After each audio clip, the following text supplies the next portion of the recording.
எனக்கு வாய்ப்பு கொடுத்து அருமையான தேவ மனிதனையும் தேவ சபையாக்கி உங்க யாவரையும் இயேசுவின் நாமத்தில் நன்றியை தெரிவித்துக் கொள்கிறேன். கர்த்தர் நம்மை ஆசீர்வதிப்பாராக.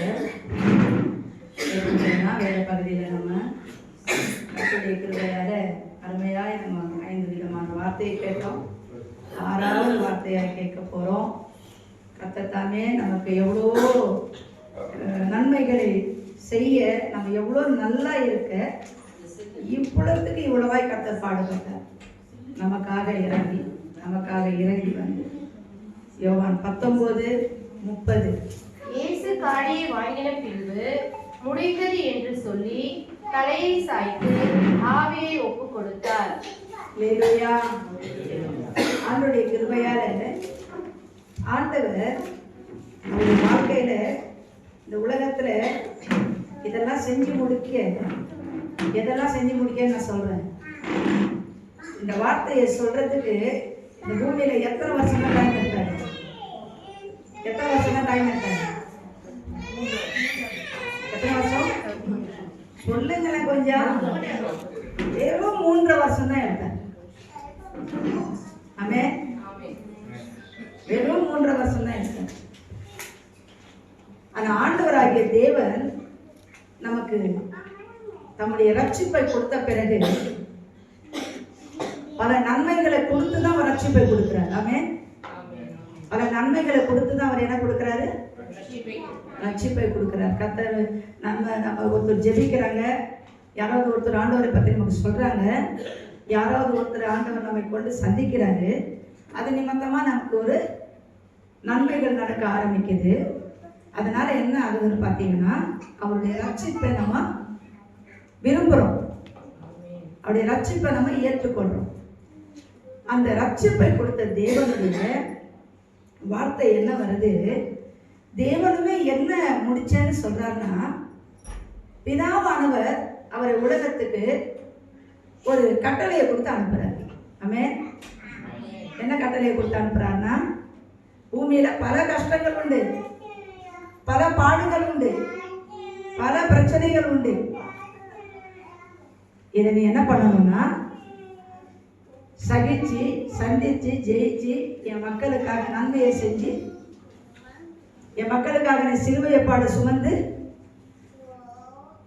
நம்முடைய ஜனங்களுக்காக சகல கஷ்டத்தையும் சகிச்சு நீ இந்த உலகத்துல ஜெயம் எடுத்து முடிக்கணும். அவர் சொல்லின அந்த காரியங்கள் எல்லாம் கர்த்தராகிய தேவன் சொல்லின ஒவ்வொரு காரியத்தையும் கர்த்தராகிய இயேசு ஒரு 3 வருஷத்துக்குள்ள செஞ்சு முடிக்கிறார். அல்லேலூயா. அந்த 3 வருஷத்துக்குள்ள என்னென்ன செஞ்சு முடிக்கிறான்னு சொல்றாரு.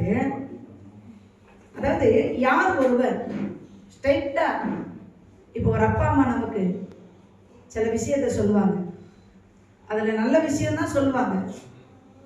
ஒரு அப்பா அம்மா கிட்ட கூட நம்மளால தைரியமா சொல்ல முடியாது. ஒரு மாம்சீகமான அப்பா அம்மா கிட்ட கூட, அப்பா நீங்க சொன்ன மாதிரி, அம்மா நீங்க சொன்ன மாதிரி எல்லாத்தையும் நான் என்ன பண்ணிட்டேன், கரெக்டா செஞ்சு முடிச்சேன் சொல்ல முடியும். நெஞ்சை தொட்டு சொல்லினா கூட நம்ம சொல்ல மாட்டோம். அப்பா அம்மா சொல்றது ஒண்ணுன்னா நம்ம செய்யறது ஒண்ணா இருக்கும். பிதா இயேசுவுக்கு சொன்னதை இயேசு செஞ்சு முடிச்சேன்னு சொல்றார். யோவான் 17:4 எல்லாம் முடிந்தது என்று கேட்டுக்கொண்டிருக்கிற 6வது வார்த்தையில, பூமியிலே நான் உம்மை மகிமைப்படுத்தினேன், நான் செய்யும்படி நீர் எனக்கு நியமித்த கிரியைகளை செய்து முடித்தேன். அல்லேலூயா. மறுபடியும் வாசிங்க, என்ன சொல்றாரு? பூமியிலே நான் உம்மை மகிமைப்படுத்தினேன், நான் செய்யும்படி நீர் எனக்கு நியமித்த கிரியைகளை செய்து முடித்தேன். நீங்க என்ன செய்ய சொல்லி இந்த பூமிக்கு என்ன அனுப்புனீங்களோ, உங்களை நான் கனவீனப்படுத்தல, ஆப்போசிட்டா ஏதோ செய்யல, உங்களை நான் மகிமைப்படுத்தத்தக்கதான். நீங்க என்ன பூமியில நான் செய்யணும்னு என்னை அனுப்புனீங்களோ அதை நான் செஞ்சு முடித்தேன். தம்மை அனுப்பின பிதாவின் இடத்துல இயேசு சொல்றாரு. எந்த நேரத்தில் இதை சொல்றாரு? சிலுவையில தொங்கின வண்ணமா சொல்றாரு. பிதாவே, நீங்க என்னெல்லாம் செய்ய சொன்னீங்களோ, சகிக்க சொன்னீங்களோ, சகிச்சு செஞ்சு நீங்க சொன்னபடி செஞ்சு முடிச்சுட்டீங்க. ஒரு நாளாவது நம்ம வாழ்க்கையில படிக்கிற பைபிள் வசனத்தை, ஆண்டவரே இன்னைக்கு உமக்கு பிரியமா நான் என்ன செய்யணும் செஞ்சு. காலையில எழுந்த உடனே என்னை நான் எப்படி ஒப்பு கொடுப்பேன்னா, ஆண்டவரே இந்த நாளை நீங்க எனக்கு கொடுத்துருக்கிறீங்க, உமக்கு பிரியமா நான் வாழ, உமக்கு பிரியமானதை நான் செய்ய எனக்கு கிருபையை தாரும், எனக்கு ஒப்பு கொடுக்க. முதலாவது நம்ம ஆண்டவர்கிட்ட என்ன பண்ணணும்னா நம்மளை ஒப்பு கொடுக்கணும். அதை பார்க்குற தேவன் என்ன செய்வார்னா, என் பிள்ளை எவ்வளோ அருமையாக நான் கொடுத்த இந்த நாளில் முதலாவது என்ன தன்னை என் கையில் கொடுத்துட்டாங்க. அதாவது என்ன பண்ணணும்னா ஆண்டவர் கையில் நம்மளை கொடுத்துடணும், ஒப்பு கொடுத்துடணும். நீங்கள் நான் என்ன பேசணும், என்ன பேசக்கூடாது, என்ன செய்யணும், என்ன செய்யக்கூடாது, எங்கே போகணும், எங்கே போகக்கூடாது சொல்லி கொடுங்க. என்ன நடக்குது, என்ன சொல்றது, வழியை கர்த்தருக்கு ஒப்புவி. நம்ம இஷ்டம் போல நடக்கிறதுக்கு பொழுது ஆரம்பிக்க கூடாது, அவர் சித்தம் போல நடக்க பொழுது ஒப்பு கொடுக்கணும். அல்லேலூயா சொல்லுங்க, அல்லேலூயா. இந்த இயேசு கிறிஸ்துவை போல நம்ம ரட்சிக்கப்பட்டு இந்த பிரமாணத்தை, கட்டளையை, கற்பனையை கற்றுக்கொண்டு எத்தனையோ வருஷம் இல்லையா? சரி, இப்ப 2026 வருஷத்துல வந்துட்டோம். இனியாகிலும் ஒரு தீர்மானத்தை எடுக்கணும். என்ன தீர்மானம் எடுக்கணும்? டக்குன்னு சொல்லுங்க யாருன்னா, இனியாகிலும், இன்று முதல் ஆகிலும் அவருடைய சித்தத்தை செஞ்சு முடிக்கிறவர்களாக இருக்கும். பிதாவின் சித்தத்தை செஞ்சு முடிக்கிறவர்கள் ஒரு முடிவு எடுக்கணும், ஒரு முடிவு எடுக்கணும். 2026 என்ன அதிகமான ஒரு விஷயம் நடக்க ஆரம்பிச்சிருச்சுன்னா, பைபிள்ல என்னெல்லாம் வருகைக்கு நடக்குமோ, வருகைக்கு அடையாளமா நடக்குமோ எல்லாமே ஆரம்பிச்சாச்சு. இப்போ ஆண்டவர் நமக்கு ஒரு டைம் சொல்றாரு, அதுக்கெல்லாம் வசனம் சொல்ல டைம் இல்லை. இது ஆரம்பம் தான். இது என்னதுதான்? ஆரம்பம் தான். இந்த ஆரம்பம் எப்படி நினைக்க கூடாதா, அற்பமா. அதான் பாயிண்ட். ஆரம்பம் தானே, இன்னும் எவ்வளோ இருக்குது, இது எவ்வளோ இருக்குதுன்னு நம்ம என்ன செய்யக்கூடாதுன்னா கேர்ஃபுல்லா இருக்கக்கூடாது. ஆரம்பிச்சாச்சுன்னு ரொம்ப கேர்ஃபுல்லா இருக்கணும். ஆமென். அப்படி இருக்கும்போது என்ன ஆகுனா, நாளுக்கு நாள் நம்மையும் ஆயத்தமா, ஆண்டவருக்கு பிரியமா ஆயத்தப்படுத்தி முடிப்போம், பிறரையும் ஆயத்தப்படுத்த முடியும். அந்த முடிவுன்ற வார்த்தையை சூப்பரா சொல்றீங்க, அந்த வார்த்தை வரணும். நம்மையும் ஆயத்தப்படுத்தி முடிக்கணும், பிறரையும் ஆயத்தப்படுத்த முடியும், அப்பதான் முடியும். சரி, அடுத்தது பாத்தீங்கன்னா உங்களுக்கு 3வது பாயிண்டாய் எபிரேயர் 7:27. அதாவது ரோல் மாடல் நமக்கு இயேசுதான். அவர் பிரதான ஆசாரியரை போல முன்பு சொந்த பாவங்களுக்காகவும் பின்பு ஜனங்களுடைய பாவங்களுக்காகவும் நாள்தோறும் பலியிட வேண்டியதில்லை. ஏனெனில் தம்மை தாமே பலியிட்டதினாலே இதை ஒரே தரம் செய்து முடித்தார். அல்லேலூயா. இங்க பாருங்க, நம்முடைய முன்னோர்கள் பழைய ஏற்பாட்டுல என்ன ஒரு பிரமாணம்னா, ஒவ்வொரு பாவத்திற்கும் ஒவ்வொரு பலியிடுவாங்க. நாள்தோறும், எப்படி நாள்தோறும் ஒவ்வொரு பாவத்துக்கு. அப்ப திராணிக்கு ஏற்ற பலிகளை கொடுக்க சொல்லுவாங்க. இப்ப சிலர் அந்த நாட்களிலுமே வசதியானவங்களும் இருந்தாங்க, வசதி இல்லாதவங்களும் இருந்தாங்க. திராணி உள்ளவங்க காளையும் ஆடையும் கொடுத்தாங்க, திராணி இல்லாதவங்க கோழியும் புறாவையும் கொடுத்தாங்க. ஆனா அந்த காரியத்தை கூட கர்த்தர் என்ன செய்யறாரு, அந்த காளையும் வேணாம், உன் ஆடும் வேணாம், உன் கோழியும் வேணாம், உன் புறாவும் வேணாம், உன் திராணிக்கு மேலாக நீ பலி கொடுத்து மீண்டும் மீண்டும் நீ பாவம் செய்யவும் வேண்டாம். அப்படி ஒரு பிரயாசப்பட்டு நீ செலவழிக்கவும் வேண்டாம். என்ன சொல்றாரு? எல்லா மனுஷருக்காகவும். அதன் கடைசியில் கொடுக்குற அந்த வசனத்தை நமக்காக மட்டும் இல்லை. ஏன் அப்படின்னா நிறைய பேர் சொல்லுவாங்க வெளிநாட்டு கடவுள் தமிழ்நாட்டு கடவுள் இல்லை. அது சூப்பராக ஒரு வசனம் இது இருக்கு. அவர் சொல்ற, நான் சகல சர்வ லோக மனிதனுக்கும் பாவ நிவாரண பலியானவர். சரி, அப்போ நாள்தோறும் விதிக்கு திராணிக்கு ஏற்ற பலிகள் எல்லாம் நீங்க ஒண்ணுமே செய்ய தேவையில்லை. உங்களுக்காக நான் ஒரே தரம் பலியாகி முடிச்சிடுறேன். உங்க பாவத்தை, உங்க பாவ நிவாரண பரிகாரத்தை முடிச்சிடுறேன். அதான் சொல்ற, கர்த்தரே பரிகாரி. நம்முடைய பாவங்களை டோட்டலா முடித்த பரிகாரி. விதவிதமான பரிகாரம் பண்றாங்க, பலர் பண்றாங்க, இப்பவும் பண்றாங்க. அவங்க யாருன்னா கர்த்தருடைய இந்த வார்த்தையை அறிந்த நாம் தெளிவா நமக்கு இப்போ நல்ல சுதந்திரம் இல்லை. என்ன சுதந்திரம்? நமக்கு பாவம் செஞ்சிட்டோம் அப்படின்னா என்ன பலி கொடுக்கலாம், எப்போ பலி கொடுக்கலாம் அப்படின்ற அவசியம்லாம் இல்லை. ஒன்று கர்த்தராகிய இயேசு கிறிஸ்து நமக்காக பலியாயிட்டார். அப்போ பாவம் செய்த ஒரு ஸ்திரீக்கு சொல்றாரு, போ இனி. அதுதான் இந்த கான்செப்ட். உங்க எல்லாருக்காக என்னுடைய கடைசி துளி ரத்தத்தை கூட பூமியில கொடுத்து பலியாயிட்டேன். இனிமே பாவம் செய்யாதீங்க. சரி, நம்ம நெஞ்ச தொட்டு இதுக்கு சொல்ல முடியுமா? இந்த சத்தியத்தை வருஷம் தான் கேட்கிறோம். வருஷம் தான் கேட்கிறோம். என்னையும் சேர்த்துதான் சொல்றேன். வருஷம் தான் கேட்கிறோம். ஆண்டவர் நமக்காக ரத்தம் சிந்தி நம்முடைய பாவ பரிகாரத்தை செஞ்சு முடிச்சிட்டாரு. அப்ப இனி நம்ம என்ன செய்யக்கூடாது? பாவம் செய்யக்கூடாது. அந்த முடிவு எடுத்தோமா? இந்த 2026 எடுப்போமா? ஏன்? காலம் சொல்லுங்க சமீபம். வருகையின் பிரச்சனைகளும் ஆரம்பம், காலமும் சமீபம். இத்தனை வருஷம் கேட்டு டோட்டலா நம்ம பாவத்துக்கு ஒரு முடிவு எடுக்கல. அதான் உண்மை.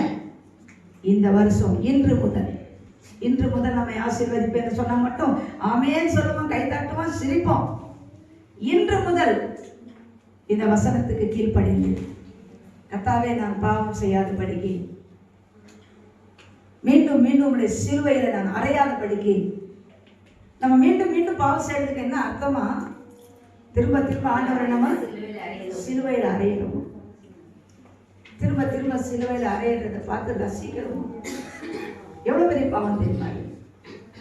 என்னுடைய வாழ்க்கையிலே இதை நான் எடுத்துக்கிறேன், சொல்றேன் உங்களுக்கு. இந்த கான்செப்ட் நான் ஒரு நாள் கேட்டேன். ஒவ்வொரு வருஷமும் இதை கேட்கறீங்களே, பாவத்தை விட்டோமா? அப்பதான் நான் யோசித்தேன், இல்லை. அப்ப என்ன செய்யணும்? விடணும். யார் ஒருவர் இப்படி ஒரு முடிவு எடுத்து முடிக்கிறோமோ அவங்க கிறிஸ்துவின் பிள்ளை. அந்த கிறிஸ்துவின் பிள்ளை இயேசு என்ன சொல்றார்? பிதாவே, உம்மை நான் பூமியில உங்களை நான் என்ன படுத்தினேன்? மகிமைப்படுத்துறேன். யார் ஒருவர் இனி நம்ம பாவம் செய்யக்கூடாதுன்னு இன்னைக்கு முடிவு எடுக்கிறோமோ, பிதாவை நாமும் பூமியில மகிமைப்படுத்துறவர்களாய் இருப்போம். எத்தனை பேர் இதை ஏத்துக்கிறீங்க? ஒரு இயேசுவை போல நம்ம எப்படி இருக்கணும்? பிதாவை மகிமைப்படுத்துறவர்களா இருக்கணும். மீண்டும் சிலுவையில அறையிறவர்களா இருக்கக்கூடாது. மீண்டும் நமக்காக கடைசி துளி ரத்தத்தையும் சிந்தின இயேசுவை துக்கப்படுத்துவர்களா இருக்கக்கூடாது. யோவான் 16:20 சிலுவையில் அறையப்பட்ட இயேசு சிலுவையில் அறையப்படும் முன்னே சொல்றாரு, உங்கள் துக்கம் சந்தோஷமாய் மாறும். உங்கள் துக்க நாட்கள் முடிந்து போகும். முடிந்தது சொல்ல, முடிந்து போகும். எப்ப முடிந்து போகும்? நம்ம அவரை துக்கப்படுத்தக்கூடாது. யாரை துக்கப்படுத்தக்கூடாது? கர்த்தராகிய இயேசுவை துக்கப்படுத்தக்கூடாது. எது நிமித்தமா துக்கப்படுத்துறோம்? மீண்டும் பாவம் செய்ய போது ஆண்டவரை நம்ம துக்கப்படுத்துவோம். அப்படி துக்கப்படுத்தும் போது என்ன ஆகாதுன்னா, நம்ம துக்கம் ஒரு முடிவுக்கு எனக்கு கத்து கொடுத்தது. நான் சில நேரத்தில் குழம்புவேன், ஆண்டவரே ஏன் இந்த துக்கத்துக்கு ஒரு முடிவு வரல? நான் என்னையும் உங்களுக்கு சாட்சியை சொல்றேன். நான் கேட்ட கேள்விக்கு கர்த்தர் எனக்கு கொடுத்த ஆலோசனை, நான் திருந்தின பிறகு கர்த்தர் எனக்கு கொடுத்த மாற்றம், நான் கீழ்ப்படிந்த பிறகு கர்த்தர் எனக்கு கொடுத்த மாற்றம். ஏன் இந்த துக்கத்துக்கு ஒரு முடிவு வரல? நீ என்னை இன்னும் துக்கப்படுத்திட்டு இருக்கிற மாதிரி. நான் உங்களை துக்கப்படுத்துறேன். ஆமா, உன்னிடத்தில் எனக்கு குறை உண்டு. கர்த்தருக்கு பிரியமில்லாத ஒரு குறை நமக்குள்ள இருக்குமானால் நம்ம கர்த்தரை துக்கப்படுத்துறோம். கர்த்தரை துக்கப்படுத்தும் போது நம்ம துக்கம் முடிவுக்கு வராது. நம்ம துக்கத்துக்கு ஒரு முடிவு வரணும்னா நம்மிடத்துல கர்த்தரிடத்துல என்ன இருக்கக்கூடாது? இருக்கக்கூடாது. தேவன் நம்மளை பார்த்த சொன்னோம். தாவீதுக்கு சொல்றார், என் தாசனாகிய தாவீது எப்படிப்பட்டவர்? என் இருதயத்துக்கு ஏற்றவர். ஏன் அப்படி சொல்றாருன்னா, நத்தானியா தீர்க்கதரிசியை அனுப்பி தாவீதுடைய பாவத்தை கண்டிக்கிறார். அவன் ஒரு மாதிரி ஆயிடுறான். ஐயோ, நான் எவ்வளவு பெரிய பாவம் செஞ்சுட்டேன், நான் எவ்வளவு பெரிய பாவம் செஞ்சுட்டேன். ரொம்ப மனஸ்தாபப்படுறான். அப்படியா, சரி ஆண்டவரே, ஓகே ஆண்டவரே அப்படின்னு அவன் கேஷுவல் ஆயிடுல. பாவத்தை கர்த்தர் அவன் கண்டிச்சு உணர்த்துற உடனே கோச்சிக்கல, சீரியஸ் ஆயிடுறார். என் ஆண்டவரை நான் எவ்வளோ துக்கப்படுத்தி இருக்கிறேன், நான் எவ்வளவு பெரிய பாவத்தை செஞ்சு முடிச்சிட்டார். அந்த பாவம் வந்துட்டு அவன் பாவம் வெளியே தெரியக்கூடாதுன்னு ஒரு முடிவு கட்டிட்டார். அதுதான் ஆண்டவருக்கு கோபம். அவர் நினைச்சாரு பாவத்தை வந்துட்டு முடிவு கட்டிட்டோம். ஆனா கர்த்தர் தீர்க்கதரிசியை கொண்டு வந்து கண்டிச்ச கண்டிப்பு அவன் மனம் திரும்பினது எப்படி இருந்தது தெரியுமா? அவன் சொல்றான், தேவனே இன்னும் என்னிடத்துல ஏதாவது இருந்தா சொல்லுங்க, நான் விட்டுறேன். இன்னும் ஏதாவது பாவம் என்கிட்ட இருந்தா இன்னும் கூட எடுத்து சொல்லுங்க, நான் அதை விட்டுறேன். ஆனா நீங்க நல்லவங்க, நான் மற்றவங்கள சொல்றேன். ஒரு சபையில ஒரு பாவத்தை ஒரு ஊழியக்காரர் கண்டிச்சு உணர்ந்துட்டுமே அந்த சபையை விட்டுருவாங்க, பாவத்தை விட மாட்டாங்க. இதை நான் நிறைய கேள்விப்பட்டு இருக்கிறேன். நிறைய ஊழியக்காரங்க சொன்னதை கேட்டு நான் துக்கம் அடைஞ்சிருக்கேன். சிஸ்டர் மீட்டிங்கை முடிச்சுட்டு ஷேர் பண்ணுவாங்க சில நேரத்தில் ஊழியக்காரங்க. நாங்கள் அப்படி இப்படின்னு கொஞ்சம் கண்டிச்சு ஸ்ட்ரிக்டாக கொண்டு போனோன்னா சபையை விட்டுடுறாங்க, சபைக்கே வரமாட்டேன்றாங்க. சபையை விட்டுணும்னு முடிவெடுக்கிறாங்க, கண்டிக்கும் போது பாவத்தை விடணும்னு முடிவெடுக்க மாட்டேன்றாங்க. அதனால ஆசீர்வதிப்பார், உன்னை ஆசீர்வதிப்பார்னு சொல்லி முடிக்க வேண்டியதாக இருக்குது. நீ பாவம் செஞ்ச உன்னை ஆசீர்வதிக்க மாட்டான்னு சொல்ல முடிய மாட்டேங்குது.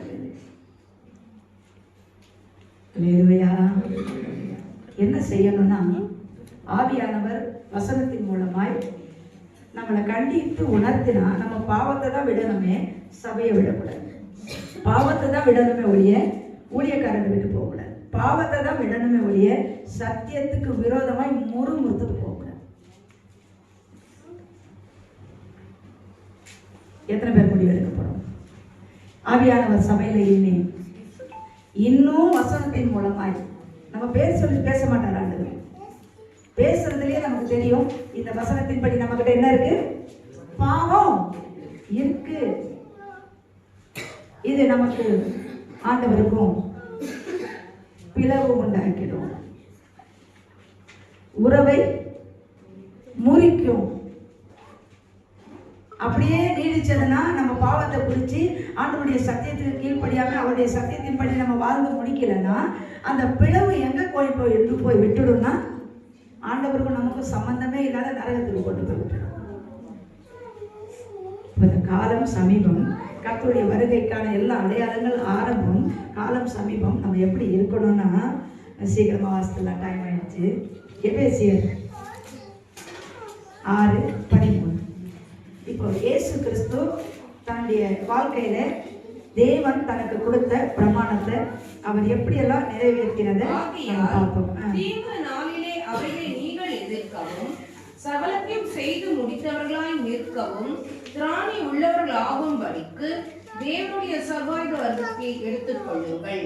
சகலத்தையும் இப்ப செஞ்சு முடிக்கணும். நம்ம டைமே இல்லை நமக்கு. இப்ப ஆண்டுடைய சர்வாங்க ஆயுதம், அவருடைய வல்லமை, அவருடைய சத்தியம், அவருக்கு பிரியமாய் அதிக அதிக அதிக அதிகமா நம்மை உருவாக்கக்கூடிய நாட்கள்ல நம்ம வந்துட்டோம். அதிக அதிக அதிகமா நம்ம உருவாக்கி ஆகணும். ஏன் அப்படின்னா கர்த்தருடைய வருகையின் காரியங்கள் ஆரம்பிச்சாச்சு, காலம் சமீபமாயிடுச்சு. இனி அதிகமா தீங்கு உண்டாகும். என்ன உண்டாகும்? தீங்கு உண்டாகும், கேடு உண்டாகும், நோய் உண்டாகும், வறுமை உண்டாகும், பஞ்சம் உண்டாகும், பிரச்சனை உண்டாகும். தூங்க கூட நமக்கு நிம்மதியா தூக்கம் வராத அளவுக்கு பயம் உண்டாகும். இனி அப்படிப்பட்ட காலங்கள் ஆரம்பிச்சாச்சு. இனி ஃபுல் அண்ட் ஃபுல் தீங்கு சொல்லுங்களேன் ஆரம்பிச்சாச்சு. போருக்கு மட்டும் கவுண்ட் டவுன் ஸ்டார்ட் ஆயிடல, உலகத்துக்கு தீங்கு ஸ்டார்ட் ஆயிடுச்சு. அப்போ உங்களுக்கு தீங்கு உண்டாகாத படிக்கு, அப்படிதானே? அது மட்டும் வாசிங்க சார் மறுபடியும். தீங்கு நாளில் அவைகளை நீங்கள் எதிர்க்கவும். இப்போ தீங்கு நாட்கள் நம்மளை நெருங்க ஆரம்பிச்சிருச்சு. ஆமேனா இல்லையா?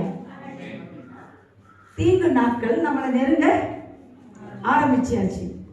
தீங்கு நாட்களை இப்போ நம்ம என்ன செய்யணும்னா எதிர்க்கணும். எதிர்க்கணும். ஐயோ என்ன பண்றது? இப்போ பேங்க்ல டெபாசிட் பண்ணாலும் போயிடுமா? இப்போ வீட்டில் வச்சாலும் திருடங்க பெருகிட்டாங்களாம். இப்போ எப்படியாவது நம்ம வந்து சேஃப்டி பண்ணிக்கணும், சேஃப்டி பண்ணிக்கணும், சேஃப்டி பண்ணிக்கணும். என்ன சேஃப்டி பண்ணிக்கணும்? காசு, பணம், அந்த சேஃப்டி. அதெல்லாம் கூட பைபிள் சொல்லுது. அந்த பஞ்ச காலம் தொடங்கும் போது வீரோட காசு இருக்கும், வீட்டில் காசு இருக்கும், நகை இருக்கும், நமக்கு சாப்பிட அதை வச்சு முடியாதுன்னு வாரி ரோட்டில் வீசுவாங்களாம். நமக்கு அந்த விஷயத்துல சேஃப்டி இல்லை. என்ன விஷயத்துல நம்ம சேஃப்டி ஆகணுமா? வாசிக்கலாம். அதுல இன்னும் கூட 12ஆம் வசனம் வாசிக்கலாம். ஏனெனில் மாம்சத்தோடும் இரத்தத்தோடும் அல்ல, துரைத்தனங்களோடும் அதிகாரங்களோடும் இப்பிரபஞ்சத்து அந்தகார லோகாதிபதிகளோடும் வானமண்டலில் உள்ள பொல்லாத ஆவிகளின் சேனைகளோடும் நமக்கு போராட்டம் உண்டு. இப்ப நமக்கு தீங்கு செய்ய ஆரம்பிச்சிருக்கிறவன் யாரு? ஆண்டவர் சீக்கிரம் வர போறாருன்னு பிசாசானவன் தெரிஞ்சு போச்சு. இப்ப எந்த அளவுக்கு அவன் வேக வேக வேக வேக வேகமா தீங்கு செய்ய, பிரச்சனை பண்ண முடியுமோ சொல்லுங்களேன். செய்ய ஆரம்பிச்சுட்டான். செய்வான் இல்லை, வேகமா செய்ய ஆரம்பிச்சுட்டான். ஆல்ரெடி செஞ்சுட்டே இருந்தான், ஸ்லோவா இருந்துச்சு. இப்ப துரிதமா ஆரம்பிச்சுட்டான். இப்போ அடடே எப்படி இயேசுநாதர் வந்துட போறாரு. ஒரு பெரிய யாகம் பூஜை ஒண்ணு பண்ணாங்களாம். அந்த யாகம் பூஜை பண்ணவங்களே சொன்னாங்களாம், இதான் லாஸ்ட், இதுக்கப்புறம் இப்படிப்பட்ட யாகம் பூஜை பண்ண முடியாது. ஏன்னா பூமி முடிவடைய போகுது, உலகம் முடிவடைய போகுது. அப்படிப்பட்ட காரியங்களுக்கு ஆண்டவர் முடிவு கட்ட போறார். அதுக்கு ஆண்டவருமே இறங்கிட்டார். ஆண்டவருமே நமக்காக கிரியை செய்ய ஆரம்பிச்சுட்டாரு. இப்போ ஆண்டவருடைய பிள்ளைகளாகிய நமக்கு சொல்றாரு, நீங்களும் என்ன பண்ணிக்கீங்க? நான் எப்படி தேவனுடைய சித்தத்தை, பிதாவின் சித்தத்தை செஞ்சு முடிச்சு அவருடைய வல்லமையை நான் பெற்றிருக்கிறேனோ, நான் உங்களுக்கு சொன்னதெல்லாம் வேத புஸ்தகத்திலிருந்து கேட்கிற என் பிள்ளைகளே, நீங்களும் இதை நீங்க சர்வாங்காயதமா அறித்துக் கொள்ளுங்க. இந்த வசனத்தை நீங்க கீழ்படுகிறது எப்படியா மாறணும்? சர்வாங்காயதம். ஒரு பெரிய பட்டையை நம்ம கையில இருந்துச்சுன்னா 10 பேர்ல ஒருத்தனையாவது வெட்டுவன்ற ஒரு தைரியம் வரும்ல. ஒரு 10 பேர் நிக்கிறாங்க, ஒருத்தனையாவது வெட்டுவன்ற தைரியம் வருமா? ஏன் நம்ம கையில என்ன இருக்கு? ஆனா கர்த்தருடைய வசனம் என்ற பட்டயம், சர்வாங்கம் என்ற ஆயுதம் அப்படி இல்லை. நம்ம முன்னாடி 1000 பேர் நின்னாலும் அதை ஜெயிக்க கற்றுக்கிறோம். என்ன சவுலை காட்டிலும் தாவீதுக்கு மக்கள் பாராட்டின தெரியுமா? சவுல் கொன்றதோ 1000, தாவீதோ 10,000. சவுலை விட தாவீது அதிகம். அல்லேலூயா. அதனால கர்த்தருடைய கிருபையால நம்ம ஆயுதம் எப்படி இருக்கணும்? தீங்கை ஜெயிக்கிற, தீங்கை கொடுக்கிற சத்ருவை ஜெயிக்கிற கிறிஸ்து இயேசுவை பிசாசாலும் என்ன பண்ண முடியல? ஜெயிக்க முடியல.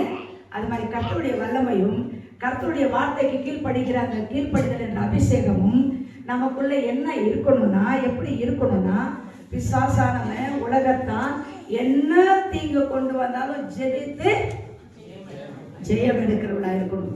ஜெபித்து ஜெயம் எடுத்து முடிக்கிறவளா இருக்கணும். ஒரே ஒரு வசனம் கொடுத்து முடிச்சிடுறேன். அதுக்கு என்ன செய்யணும்னா, கர்த்தருடைய கிருபையால நம்ம செய்ய வேண்டியதெல்லாம், இது நிறைய கொண்டு வந்து நான் பேச முடியல, நம்ம செய்ய வேண்டியதெல்லாம் ஒன்னே ஒண்ணுதான். அல்லேலூயா சொல்லுங்க, எத்தனை பேர் சொல்றீங்க? நம்ம செய்ய வேண்டியதெல்லாம் ஒன்னே ஒண்ணுதான்.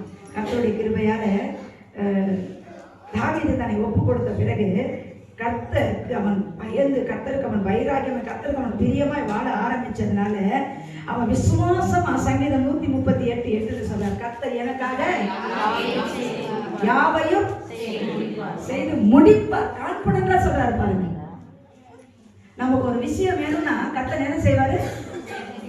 செய்வார் இல்ல செய்து முடிப்பார். கொடுப்பார் இல்ல கொடுத்துடுவார். அதுக்கு காரணம் தாவீது தேவன் பாராட்டத்தக்க, அவன் என் இருதயத்தில் ஏற்றவன், அவன் எனக்கு பிரியமானவன். யார சொல்றாரு? இன்னைக்கு நம்மளை பார்த்து கர்த்தர் சொல்லணும், இன்று முதல் கர்த்தருக்கு நான், கர்த்தருடைய இருதயத்துக்கு நான் பிரியமானவன், ஏற்றமானவன். அந்த பேர் எடுப்போம். கர்த்தர் நம்மை ஆசீர்வதிப்பார். God bless you.